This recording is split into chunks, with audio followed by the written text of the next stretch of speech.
House Democrats are threatening to vote against the first wave of fiscal 2019 spending bills, forcing Republicans into a familiar fight with themselves over government funding that could leave them headed for another government shutdown threat in September.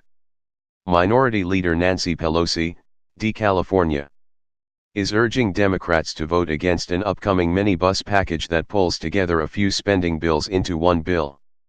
Without Democratic support, the measure could falter thanks to the usual opposition from staunch fiscal conservatives. The House plans to vote Friday on the first bill, the Energy and Water, Legislative Branch, and Military Construction and Veterans Affairs Appropriations Act for fiscal year 2019. It's the first in what House and Senate Republicans plan as a series of minibus measures that would allow Congress to avoid a years-long habit of passing nearly all federal spending in one massive omnibus package.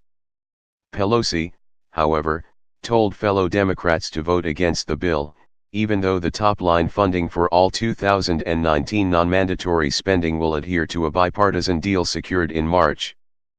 Pelosi's opposition stems from provisions within each bill that many Democrats oppose, such as one permitting firearms on land controlled by the Army Corps of Engineers and language that would repeal an Obama-era water regulation and place new limitations on the Clean Water Act. The GOP minibus package on the floor this week is partisan, wrong-headed, and dangerous, Pelosi wrote to fellow Democrats. If Democrats uniformly oppose the measure, Republicans could have a hard time passing it on their own. The House Freedom Caucus, made up of 36 fiscal conservatives, isn't sure it wants to support the bill yet, which boosts spending by billions of dollars above what President Trump requested and is part of an overall fiscal 2019 spending agreement that will increase the deficit. Freedom Caucus Chairman Mark Meadows, RNC, said he fears the House is following a strategy that will hold the most difficult to pass bills for much later in the year, leaving little time for a resolution and requiring a last-minute omnibus once again. If you start off with the easy ones to pass, we're going to end up with an omnibus in September, Meadows said. For me, I want to see what the ultimate strategy is. We're not taking an official position.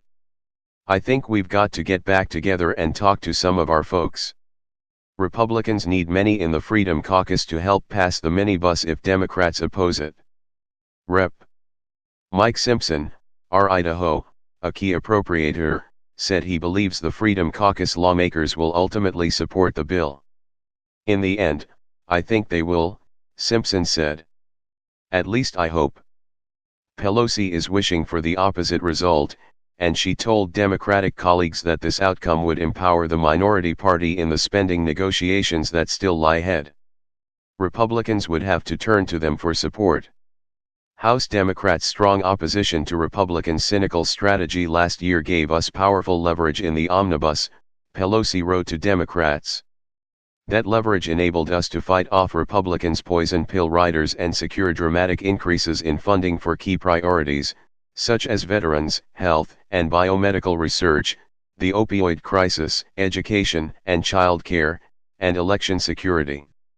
That included nearly doubling funding for child care development block grants, achieving a $3 billion increase for the National Institutes of Health, and providing $380 million in election security grants.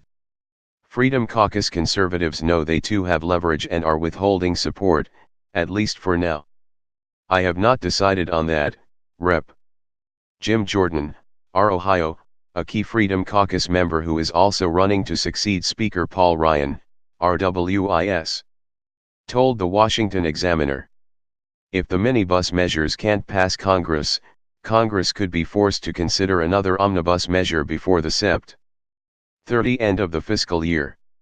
Fights over the size and contents of past omnibus measures has provoked spending fights and constant threats of partial federal government closures. It's a scenario the GOP majority has been striving to avoid on the orders of Trump, who warned Congress in March he won't sign another massive omnibus.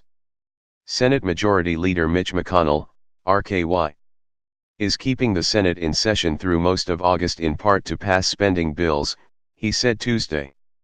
He was asked what would happen if the House can't pass minibus measures and send them to the Senate, which is now an increasing possibility. I'm not going to answer every hypothetical, McConnell responded.